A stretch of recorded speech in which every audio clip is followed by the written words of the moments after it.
तो नमस्कार देवी और सज्जनों, स्वागत है आप सबका एक और नई वीडियो में। और इस वीडियो में आपके लिए लेकर आ चुके AP NGP sequence and series का पार्ट 2।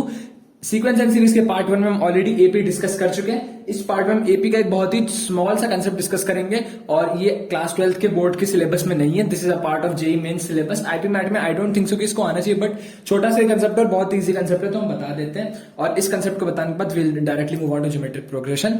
और बिफोर वी गो हेड, सभी को happy Holi because today is Holi while I am recording this video. और अभी मैं दिखाऊंगा तो देख लो, मेरे हाथ में अभी भी रंग लगा हुआ है, ठीक है। तो इससे पहले तुम कमेंट में जज कर लो कि इतना रंगीन क्यों है, तो वो होली की वजह से ही है। चलो moving on to the questions. Common terms क्या कह रहा है? मान लो अपने पास दो एपी, एक एपी 1 है, एक एपी 2 है। एपी 1 कह रहा है और उसका एपी 1 का कॉमन डिफरेंस D1 है, एपी 2 का कॉमन डिफरेंस D2 है। कॉमन टर्म्स का क्या सीन होता है कि मान लो दो डिफरेंट एपी है with two different common differences. अब क्या सीन है कि कुछ एलिमेंट है जो एपी 1 में भी है और कुछ एलिमेंट है जो एपी 2 में भी है और वो सेम है। अच्छा हाँ, तो ऐसे केसेस में क्या होता है कि हमें क्वेश्चन मिल जाता है find the number of common terms in AP1 and AP2। Find the number of common terms in AP1 and in AP2। तो इसको करने के लिए क्या तरीका होता है? इसको करने का जो तरीका होता है ना, आप सबसे पहले दोनों सीरीज को देखो और बाय ऑब्जर्वेशन आपको जो पहला कॉमन टर्म दिखे, पहला कॉमन टर्म AP1 और AP2 का नहीं, बाय ऑब्जर्वेशन क्या आपको हाँ भाई ये AP1 में भी था, ये AP2 में भी था, तो इन दोनों में जो कॉमन टर्म है वो ये वाला है। तो आपको जो भी पहला कॉमन टर्म दिखे बाय ऑब्जर्वेशन, आप उसको मान लो A as your first term.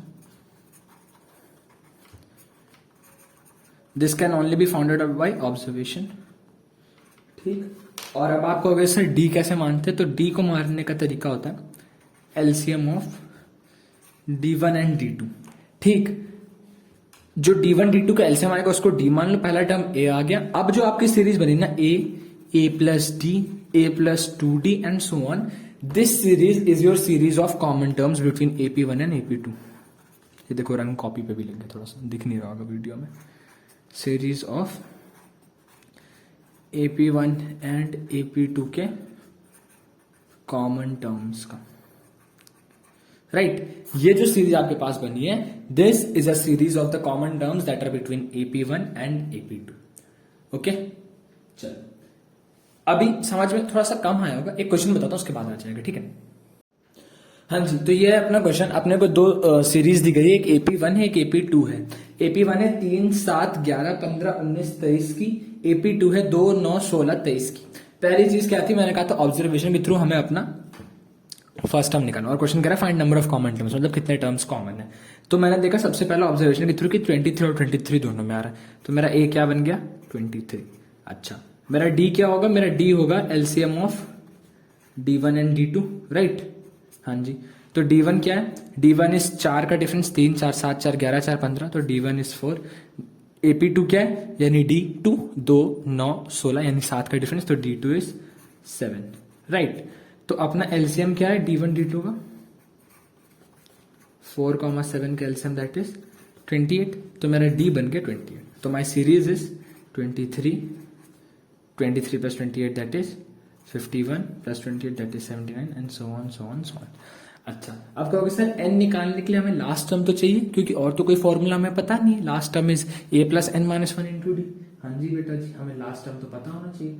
अब देखो, अगर मैं इन दोनों सीरीज को देखूं तो पहली सीरीज हमारी कहाँ खत्म हो जाएगी सर? 407 पे, और दूसरी 709 पे। तो इनके बीच के जो भी कॉमन टर्म्स होंगे, कहीं ना कहीं 407 के बाद एक भी कॉमन टर्म नहीं होगा उस सीरीज में, राइट। दोनों को अगर हम कंपेयर करेंगे, हाँ जी, तो वी कैन एज्यूम कि 407 can be our last term. ध्यान देना मेरे वर्ड पे, मैं कह रहा हूं कैन बी, क्यों? Because 407 is the maximum possible common term that can happen. इसके अलावा तो कोई और कॉमन टर्म होगा नहीं, राइट। तो आपने कहा हाँ जी सर नहीं होगा। 23, 51, 70 एंड सो ऑन और 407 पे खत्म। तो मैंने कहा A बन गया 23, D बन गया 28, Tn का फॉर्मूला लगा दो, A plus n minus 1 into D। तो A is what 23 plus n minus 1 that is 28 minus 1 that is 27. Oh sorry, 23 plus n minus 1 into what? We have 28 is equal to 407, right? तो मेरा बना 28n is equal to 407 +5 कहोगे 5 कहाँ से आया, तो 20 this was -28 and this was +23, तो यहाँ पे एक -5 था, उस -5 को मैंने इस साइड भेज दिया, तो मेरा बन गया 28n is equal to 412। n की वैल्यू सॉल्व करके बताओ, ठीक, कितनी आएगी, n की वैल्यू विल बी 28 1 और 56 और उधर से 84 और एक और बार से 112, राइट। तो अगर मैं इसको 1 से कर दूँ तो 280 प्लस 28 56 112 दैट विल बी 12, और ये सॉल्व होके आएगी आपकी। तो इसको जब सॉल्व करेंगे तो this will come out to be 14 point something, right, exact 14 नहीं आएगा। तो n की वैल्यू 14 पॉइंट समथिंग से समझ जाओ, n की वैल्यू 14 तब है अगर 407 हमारा कॉमन टर्म होता है, and 407 is our maximum common term, 407 से छोटा ही होगा जो भी कॉमन टर्म होगा, तो इसीलिए n की वैल्यू 14 होगी ना जिस भी टर्म पे, that is going to be our last common term, 407 नहीं होगा, but 407 was our assumption method, इसीलिए अपने n की value is 14, so there are 14 common terms that exist, right. समझ में आया? देखो अगर समझ में आया तो well and good, if not then please make sure to watch this part once again, बहुत इंपॉर्टेंट है, एंड स्पेशली जो बच्चे जेईई मेंस की तैयारी कर रहे हैं, अगर वो इस वीडियो को देख रहे हो तो तब तो और ज्यादा इंपॉर्टेंट है, बिकॉज कभी कभी आ सकता है इस टाइप का क्वेश्चन। चलो इतना हो गया, now we are directly going on to the most favourite part of mind from this chapter of sequence and series, one of the most favourite, not just the exactly कि तुम मेरा favourite बोलो, but this is, you can say, a very important and a very nice part that is known as your geometric progression or GP, right? मेरा geometric progression है, G कैसा हो गया, ऐसा है, ये ठीक है, थोड़ा और अच्छा कर देते हैं, ये ठीक है एज G, राइट। चलो तो हमने AP देखा था कि AP में terms are in series of the form A plus D, A plus 2D and so on, right? This was on the case of your AP. For the case of your GP, your series will be AR, AR square, AR cube, and so on. This is going to be your series. This is going to be your first number. This is going to be your second number. This is going to be your third number. This is going to be your fourth term. मतलब मैं term बोलूँ number की जगह, मतलब मैं number बोल रहा हूँ टर्म की जगह, फोर्थ। तो मेरा nth टर्म क्या होगा, मैं देख रहा हूँ फोर्थ टर्म पे r की पावर इज 4 - 1, थर्ड टर्म पे r की पावर इज 3 - 1, तो nth term will be ar की power n - 1, right. This is going to be your nth term. So nth term for an AP is ar की power n - 1, याद रखना, this is how we do it, right.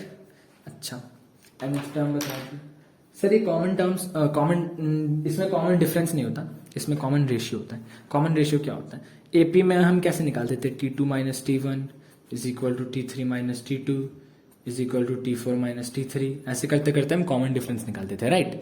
यहाँ पे common difference नहीं, यहाँ पे common ratio होता है। Common ratio is calculated upon T2 by T1 is equal to T3 by T2 और T4 by T3। जो लोग खेलते हैं उनको T3 T1 T2 कस्टम्स पता होंगे, बट ये वो वाले T1 T2 T3 नहीं है, ठीक है, and so on. Common ratio क्या होती है, आप देखो मैं हर पिछले टर्म में एक r मल्टीप्लाई करता जा रहा हूँ, पहले में a, फिर r, फिर एक और r स्क्वायर हो गया, फिर एक और r से वो r क्यूब हो गया, तो it is of the form 2, फिर मैंने 2 में एक और 2 मल्टीप्लाई कर दिया 4 में मैंने एक और 2 मल्टीप्लाई कर दिया 8 में मैंने एक और 2 मल्टीप्लाई कर दिया 16 में मैंने एक और 2 मल्टीप्लाई कर दिया 32 and so on, right. This is how we do it. In this case your a is equal to 2, r निकालने के लिए T2 by 2 that is 4 by 2 that is 2, तो अपना r is equal to 2। r is that term जिससे हम multiply करके अपनी series को बना रहे हैं, right. Very very very important for beginners of geometric progression. अच्छा सर, इसके अलावा क्या होता है ज्योमेट्रिक प्रोग्रेशन में, तो किसी बालक ने कहा सर क्या हमारा r 1 से बड़ा ही होता है, क्या ऐसा है कि r 1 से बड़ा ही होगा? मैंने कहा नहीं, जरूरी नहीं। आपकी एक GPU हो सकती है 1/2, 1/4, 1/8, 1/16, 1/32, 1/64 एंड सो ऑन। अब ये मत करना कि 1/64 1/32 से बड़ा होता है क्योंकि 64 बड़ा है, नहीं, 1/2 ही बड़ा होता है, ठीक है, सॉरी 1/32 ही बड़ा होता है, 1/64 तो और छोटा हो गया। इसमें क्या, इसमें अपना common ratio r is 1/2 and term is 1/2। Sir क्या फर्स्ट टर्म और कॉमन रेशियो हमेशा बराबर होते हैं? बिल्कुल नहीं, इस कंडीशन बराबर है, कभी बराबर ना हो कभी हो, कोई किसी को नहीं पता। तो r can be greater than equal to 1 और r can be less than 1। There are both conditions that are applicable. ठीक है, वैसे sorry, r can be greater than 1 and r can be less than 1। r can never be equal to 1, my bad, मैंने गलती से बता दिया। क्योंकि यार अगर r 1 के बराबर हो गया तो सीरीज क्या होगी? 2, फिर से r मल्टीप्लाई होगा 2, फिर से r मल्टीप्लाई होगा 2, फिर से r मल्टीप्लाई होगा 2 and so on so on so on. ये कैसी सीरीज हुई? ये तो उसी नंबर को आप बार बार लिखो, that is this is a replication, right? तो r can never be equal to 1 which is quite obvious I think, लेकिन r can be greater than 1 and r can be less then.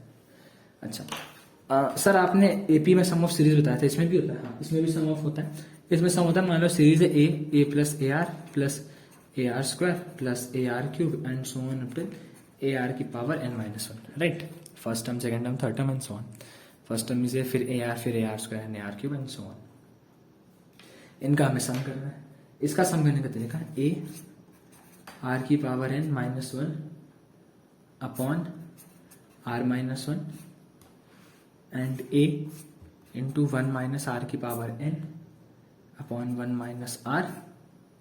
This is for your r greater than 1 and this is for your r less than 1। ठीक, याद रखना दोनों case हमेशा हमेशा applicable होंगे, where a is your first term, r is your common ratio, n is your number of terms. अगर r 1 से बड़ा है तो हम ऊपर वाला फॉर्मूला यूज करते हैं सम निकालने के लिए, अगर r 1 से छोटा है तो हम नीचे वाला फॉर्मूला यूज करते हैं सम निकालने के लिए। एक और होता है, this is for sum of n terms, जब r की value is fix to be n। अगर सम ऑफ इनफाइनाइट टर्म्स पूछा जाए आपसे, सम ऑफ इनफाइनाइट टर्म्स का फॉर्मूला होता है a upon 1 minus r। Simplest formula to learn sum of infinite terms. क्यों? याद कर लो भाई, कुछ है ही नहीं, r की पावर n नहीं है, 1 माइनस r कर दिया शांति से, इसको कोई मतलब ही नहीं है और हमेशा हमेशा के लिए फिक्स रहेगा। और इनफाइनाइट टर्म्स जब भी बनेगी ना, आप देखने इसी तरीके से सॉल्व हो जाएंगे, इसी तरीके से ही सॉल्व हो जाएंगी। You will never need to burn your brain कि मैं क्या करूं, कितना करना। वो जब भी बोले इनफाइनाइट टर्म की series a upon 1 minus r, fixed formula, right? चलो नेक्स्ट चीज पे आते हैं। नेक्स्ट चीज हमने अपन ने एपी में ही पढ़ी थी कि if ABC are in AP then B is equal to A plus C by 2, right? तो if ABC are in GP, इसका कंडीशन होता है कि B square is equal to A dot C. याद रखना हमेशा, B square is equal to A dot C या फिर B is equal to under root A dot C. कहोगे कैसे आया? कॉमन रेशियो का टर्म क्या होता है? कॉमन रेशियो हम कैसे निकालते हैं? Sir T2 by T1 is equal to T3 by T2 से, राइट? मेरा T2 क्या है यहाँ पे? मेरा T2 है B और T1 क्या है? ये। T3 क्या है? C। ये हो गया B। तो we have B square is equal to AC। समझ गए? समझे कि नहीं? Very good. चलो ये हो गया लास्ट चीज, मतलब लास्ट तो नहीं, एक और चीज। If A1 A2 A3 and so on are in GP then k times A1 k times A2 k times A3 and so on are also in GP। याद रखना, if A1 A2 A3 are in GP then 1 upon A1 1 upon A2 1 upon A3 and so on so on so on are also in GP। if A1 की power m A2 की power m, मतलब sorry, if A1 A2 A3 in GP then A1 की power m A2 की power n A3 की power m are also in GP. And this is most important, ये बहुत लोगों को नहीं पता रहता। जैसे कि मान लो एक सीरीज है मेरे पास 2 2 सा 4 2 सा 8 2 सा 16, दिस इज जीपी। मैंने कहा सबकी पावर, सबका स्क्वायर कर दूं, मतलब मैंने m को मान लिया 2, 2 का स्क्वायर इज 4, 4 की पावर 16, 8 का स्क्वायर इज 64, 16 का स्क्वायर इज 256। अब देखो 4 4 16, 16 4 64, 64 4 225, आर का भी पावर 2 हो गया। ठीक, ये हमेशा याद रखना। अच्छा ये हो गया। कुछ और बातें? हाँ जी, कुछ और बातें। देखो स्टार्ट ऐसे थ्योरी से ही होता है and let me make this very clear कि ऐसे क्वेश्चंस नहीं आएंगे, आपको पता, मुझे ही पता है। क्वेश्चन तो वो भी नहीं आएंगे जो मैंने परसेंटेज एंड प्रॉफिट लॉस में पढ़ा, फिर वो क्यों पढ़ा है? क्वेश्चन तो क्वाड्रेटिक क्वेश्चन के भी नहीं आएंगे, अभी जब अलजेब्रा पढ़ाऊंगा तो मैंने क्यों पढ़ा है? सुनो, आईपी मैट कंडक्ट कराने वालों को पता है कि 30,000 लोग एग्जाम में बैठेंगे और इंदौर में उसमें से सीट मिलती है सिर्फ 150 को। दैट मीन्स 1 आउट ऑफ 200 नियरिंगली अगर देखा जाए, नियरिंगली क्या अप्रॉक्सीमेटली 1 आउट ऑफ 200 बच्चा सिलेक्ट होगा। अब ये बच्चा सिलेक्ट होगा कैसे? अगर इसने सब कंसेप्ट पढ़ा है। एग्जाम स्कूल वाला एग्जाम नहीं कि 100 में 100 लाना है, एंट्रेंस एग्जाम कि 100 में से 20 अगर पासिंग है तो मेरे को 25 लेकर आना है, to be on a safer side, right. किसी को भी नहीं पता कि परसेंटेज के क्वेश्चन आएंगे या प्रॉफिट एंड लॉस के आएंगे, नहीं आएंगे, एवरीवन नोस। जिसको ज्ञान नहीं चाहिए वो स्किप कर सकता है, बट सुन लो, नहीं आएंगे, एवरीवन नोस। लेकिन क्वाड्रेटिक इक्वेशन का कुछ ऐसा वो किसी ऐसी जगह डाल देगा ना भाई, तो सोच में नहीं पाएगा। लिटरली बता रहा हूं, फंक्शन में क्वेश्चन होता है ना, sum of roots is this and their product is this, ऐसे में कहीं पे क्वाड्रेटिक इक्वेशन डाल देगा। तो तुम आप सोच ही नहीं सकते वो कैसी जगह पे क्वेश्चन क्या कर देगा। आप सोच रहे हो कि मैं क्वाड्रेटिक इक्वेशन को स्किप कर दूं क्योंकि उससे क्वेश्चंस नहीं आते, स्किप कर दो।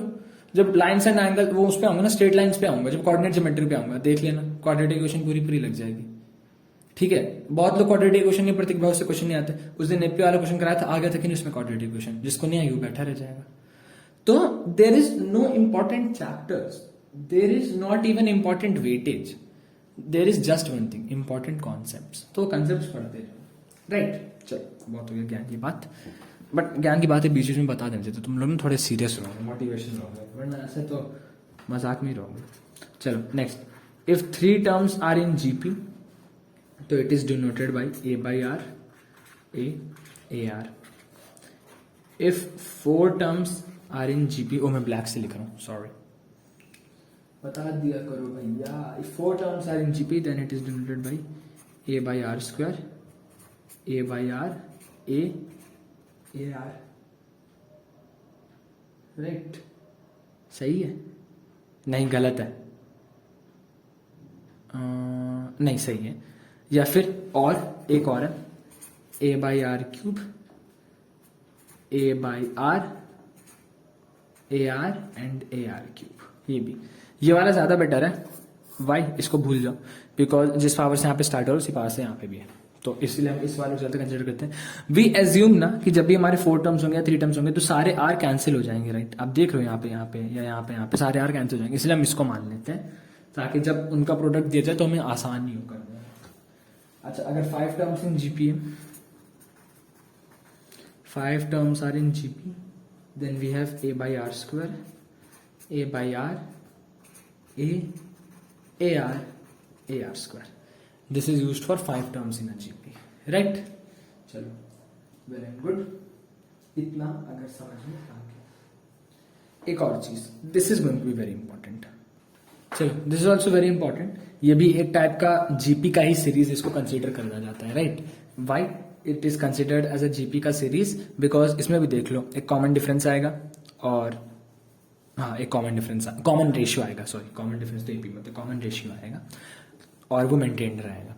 सबसे पहले इस सीरीज में क्वेश्चन आता है कि what is your first term, तो आप कहोगे सर फर्स्ट टर्म तो ए की पावर एन ही हो गया, राइट। आप कहोगे आर क्या होता है, सर T2 माइनस T1 कर दो, तो this is A N minus B upon A की power N is equal to A N minus 2 upon B square upon A N minus B upon B, cancel कर दो, B upon ए आएगा। देख लो यहाँ से क्या, ये गया, बी बचा रहा, तो ये बना अपना क्या, ए की power -1 upon b, that is equal to b upon a, right. So in such cases your common terms is b upon a, common ratio sorry b upon a. Third question, इसमें common term जैसा नहीं चाहिए, as in you have in AP, यहाँ पे नहीं होता। Next question that is coming is common ratio, number of terms.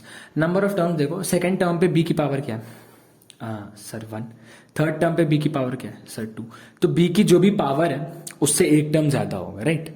Second position है, B की पावर है 1, थर्ड पोजीशन है, बी की पावर है 2, तो यानी 2 में जब मैं +1 कर रहा हूं तो मैं थर्ड पोजीशन पे हूँ, 1 में जब मैं +1 कर रहा हूं तो मैं सेकंड पोजीशन पे हूँ। तो अगर लास्ट टर्म में बी की पावर n है तो number of terms is what, n+1, याद रखना, राइट। आपने कहा हाँ जी सर ये भी याद हो गया, वेरी गुड। अब क्या करें, कुछ नहीं, हो गया क्लास खत्म। चलो थ्योरी पार्ट खत्म होता है, and now we are directly moving to questions part of GP, और फिर हम एचपी पे चलते हैं। हाँ जी, तो this is our question, sum of first 20 terms of this series हमें निकालना है। आसान क्वेश्चन मैंने एक भी नहीं लिया जीपी का, क्योंकि वो आप लोग सॉल्व कर लोगे, राइट। तो मैंने कहा क्वेश्चन करना ही तो टफ करते हैं, आसान तो जिंदगी भी नहीं है। वाह, तो जो सीरीज आप लोगों ने देखा ही होगा एनसीईआरटी में भी है, शायद 7 की जगह उसमें 9 है या 5 है, याद नहीं, बट ऐसा ही कुछ है। तो इसका सम निकालना है, कैसे करेंगे? This will be 7/10, this will turn out to be 77/100, this will turn out to be 77/1000, right? गलत तो नहीं कह रहा हूँ, सही बता रहा हूँ? हाँ जी सर, एंड सो ऑन। अगर मैं 7 कॉमन निकालूँ, this will B 1/10, 1/100, sorry 11/100, this will B how much? This will be your 1/1000, right? हाँ जी सर, and so on. अब क्या करना है? Multiply, and this is very nice question and a very simple question, like ये same to same उठ के चला आएगा, जिसका आंसर याद होगा ना वो कर भी देगा, अगर इस क्वेश्चन को आना होगा। ये क्वेश्चन आ भी चुका है कई बार। तो मल्टीप्लाई डिवाइड बाय 9, 7, 9 से डिवाइड कर, दिस टर्न आउट बाय 9/10, ये बन गया अपना 99/100, ये बन गया अपना 999/1000, राइट? And so on. अच्छा, अब मैं अगर एक और चीज देखूं तो can't I write this as 7, 9 को मैंने लिख दिया 10 - 1/10, 99 को मैंने लिख दिया 10 का स्क्वायर माइनस 1/100। अब ना मुझे एक्चुअली प्रोसीजर याद होगी, इसलिए मैं तो जल्दी जल्दी कर ले रहा हूँ, but I still try my level best to explain this. ये ऐसा बनता जा रहा है? हाँ जी सर, ये बनता जा रहा है। अच्छा, अब अगर मैं इसको इससे डिवाइड करता जाऊं तो ये मेरा 7 बाहर ही रहने दो, तो एक 9 यहाँ पे भी आ जाएगा, क्योंकि मैंने ऑल ओवर 9 से अंदर मल्टीप्लाई किया, तो डिवाइड करने वाला 9 मैंने बाहर कॉमन रख लिया, तो 7/9 इधर आ गया। अब मैंने क्या किया? अब मैंने 10 से वो कर दिया डिवाइड, तो this turn out to be 1 - 1/10, 1 - 1/10 square, 1 - 1/10 cube, and so on. सबका सम निकाला तो कॉमन नहीं होगा, बीच में प्लस होगा, यहाँ पे plus, and so on. 1 - 1/10, 1 - 1/10 square, 1 - 1/10 cube, and so on. हो गया? हाँ जी। एन की वैल्यू कितनी है? 20, हमें 20 टर्म्स तक निकालना है। Well and good, 1 second. ये हो गया 7/9, मैंने सारे 1 को कॉमन ले लिया, तो ये बन गया 1 + 1 + 1 एंड सो ऑन। ये इधर माइनस, ये क्या बन गया? 1/10 + 1/100 + 1/1000 and so on, right? 1/10 + 1/100 + 1/1000 and so on. कोई दिक्कत नहीं सर जी, कोई दिक्कत नहीं। अब n 20 बार है, n की वैल्यू 20 है, तो 1 कितनी बार होगा सर? 20 टाइम्स ऐड होगा, तो this will B how much? This will B 20। अच्छा, एक और चीज, इस चीज को भूल जाओ, अभी इस पार्ट पे जरा सा फोकस करो। तो ये क्या बन रहा है सर? ये बन रहा है 1/10, 1/10 square + 1/10 cube and so on, right? तो अपना a क्या बन गया? a will be 1/10, r will be 1/10, common ratio भी देख लो, 1/10 से मल्टीप्लाई हो रहा है ऑल ओवर द सीरीज, ठीक? n की वैल्यू कितनी होगी? 20। बहुत ज्यादा बढ़िया। ये 20 बार ऐड होगा, तो ये अपना बन गया 7/9, और इधर 20 माइनस, यहां पे आपको जीपी का फॉर्मूला लगाना है for the term a being 1/2 और r 1 से छोटा है, तो 1 - r की power n upon 1 - r। Solve करो एंड कमेंट सेक्शन में आंसर बताओ, जो बच्चा सबसे पहले बताएगा एज यूजुअल उसके कमेंट को पिन करते जाएगा, मुझे भी तो पता चले कितना दूर मेरे साथ वीडियो में आ रहे हो या मैं अकेले पढ़ाता जा रहा हूँ। Okay, got this? चलो बहुत बढ़िया। तो अगर समझ में आ गया तो वेल एंड गुड, अगर नया तो एक बार फिर से देखो, और अगर एक बार फिर से भी ना तो you can any time us drop us a text on our Telegram group, और you can also DM us on Instagram, and ये फिर मेरी पर्सनल आईडी भी इंस्टाग्राम की मेंशन है, तो तुम वहां पे भी जाकर मुझसे पूछ सकते हो, तुम टेलीग्राम पे भी पूछ सकते हो, कहीं पे भी पूछो, आंसर तुरंत बता दिया जाएगा, राइट? चलो let's go on to the next question. चलो, अब ये उसी टाइप का क्वेश्चन है जो एक बहुत ही इंपॉर्टेंट आप लोगों को वो बताया था, एब्रीविएशन, मतलब जो भी उसी पे बेस्ड है, कैसे अभी प्रूव कर दूंगा, देखते जाओ। क्वेश्चन कह रहा है 2^10 + 2^9.3 + 2^8.3 square and so on is equal to $-2^11। ठीक, डॉलर की वैल्यू बतानी, मतलब इस पूरी सीरीज का जो सम है ना, that is been denoted by $-2^11। आपको बताने की डॉलर की क्या वैल्यू है। अब कहोगे सर कैसे?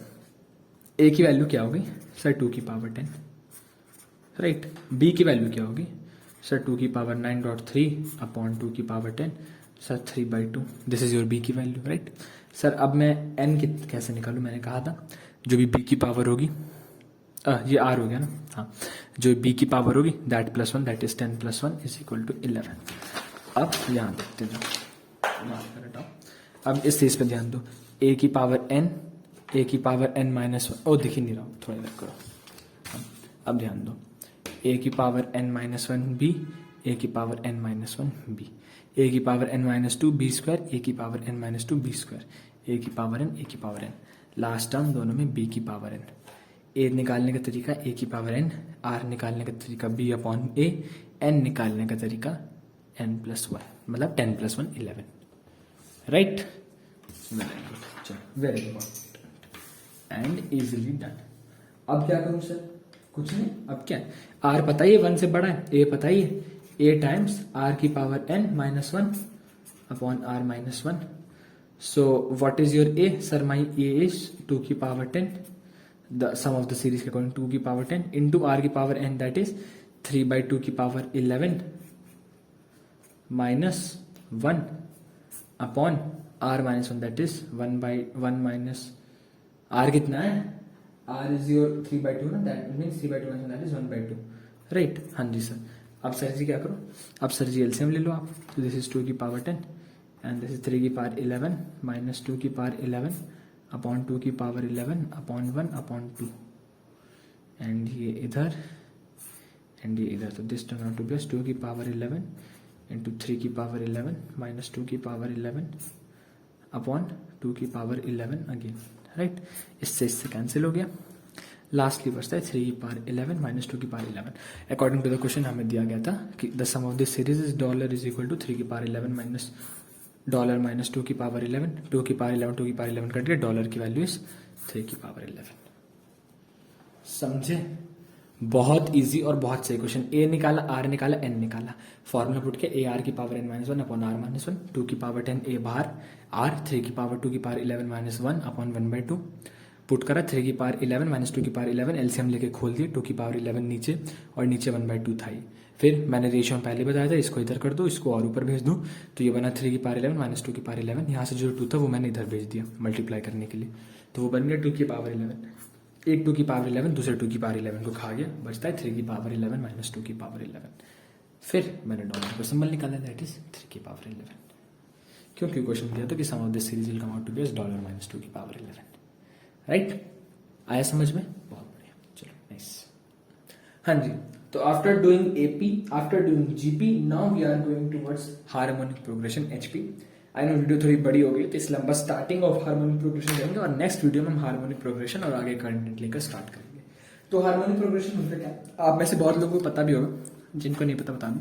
अगर एक एपी सीरीज है that is equal to A1 A2 A3 and so on up till whatever is the last term an, तो हार्मोनिक प्रोग्रेशन हो जाएगा 1 upon A1 1 upon A2 1 upon A3 and so on up till 1 upon an। This is harmonic progression. If these terms are in AP, तभी इनका 1 upon करने पर जो बनेगा ये हार्मोनिक प्रोग्रेशन में होगा, ठीक। इसके अलावा आपको कुछ जानने की जरूरत नहीं। Harmonic progression is equal to 1 upon arithmetic progression, बस। एक और चीज, AP में हमने पढ़ा था B is equal to A plus C/2, right. यहाँ पे उल्टा हो जाएगा, यहाँ पे B is equal to 2 times AC upon A plus C। ये चीज याद रखना, वेरी इंपॉर्टेंट। कैसे निकाला? तो इसमें middle term is what? Middle term is sir 1 upon A1 की जगह यहाँ पे 1 अपॉन B होगा, 1 अपॉन A होगा और 1 अपॉन C होगा। कॉमन डिफरेंस निकालने के लिए 1 upon B minus 1 upon A is equal to 1 upon C minus 1 upon A, ठीक। पूरा सेम तरीका जैसा आप वहां पे AP में करके आ रहे थे, वैसे ही आपको यहाँ पे भी करना है, कुछ नहीं बदलेगा। जैसे वो उसके ऐड में बोलता है ना, विमल के ऐड में अजय देवगन, कुछ भी नहीं बदला है भाई, सेम कुछ भी नहीं बदला। बस जैसे वहां पे B is equal to A plus C/2 था, यहाँ पे B is equal to 2AC/A plus C हो जाएगा। Harmonic progression is equal to 1 upon arithmetic progression. That's all for this video. If you have enjoyed watching this video, then please make sure to hit the like button. Please also check the subscribe button, make it gray from red. And apart from this, गाना सुन लो, enjoy करो, पढ़ाई करते रहो, कोई doubt हो पूछ लो। And this was our second video. Third video में वापस से एचपी से ही स्टार्ट करेंगे, थोड़ा सा जिस्ट बता देंगे फिर से, और फिर और कंटिन्यू करके सीक्वेंस एंड सीरीज को उसमें भी पढ़ेंगे। और थर्ड वीडियो के बाद फोर्थ वीडियो, और फोर्थ के बाद फिफ्थ, और फिर then we'll move on to some points of algebra, straight lines, coordinate geometry, सब करेंगे, कुछ भी नहीं छूटेगा, ठीक है। चलो bye bye, take care. Everybody's trying to be a billionaire, but every time I look at you I just don't care. All I wanna be is all I ever wanna be is is somebody true. तेरा मुस्कुराना और आके चले जाना, तेरा दीदार हुआ पहला, साकार हुआ पहली ही बार हुआ